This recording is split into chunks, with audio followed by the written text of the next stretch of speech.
Czego ja uczę dzieci na takich spotkaniach, to jest to, jaki jest numer do straży, co robi straż pożarna, co my strażacy robimy, w tym sensie tak, że wtedy dzieciaki wiedzą, do czego służy, tak można powiedzieć, strażak, że jeżeli jest sytuacja awaryjna, że on wie, o, strażacy to robią, to ja zadzwonię do strażaków.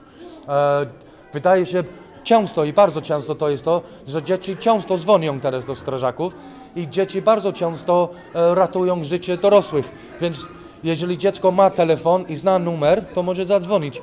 Ja też uczę się tego, co trzeba zrobić, co należy zrobić podczas pożaru, czego nie wolno zrobić. Naprawdę różne rzeczy, żeby oni wiedzieli, że strażacy są przyjaciele dzieciaka, nie bać się strażaka, że naprawdę strażacy są tam dla nas, aby pomóc. Ja tylko chcę powiedzieć jak najwięcej dzieciakom jak można, że my jesteśmy, Straż Pożarna to jest 998 i że jeżeli ja mogę ratować chociaż jedno życie dziecka, to już czuję, że misja spełniona.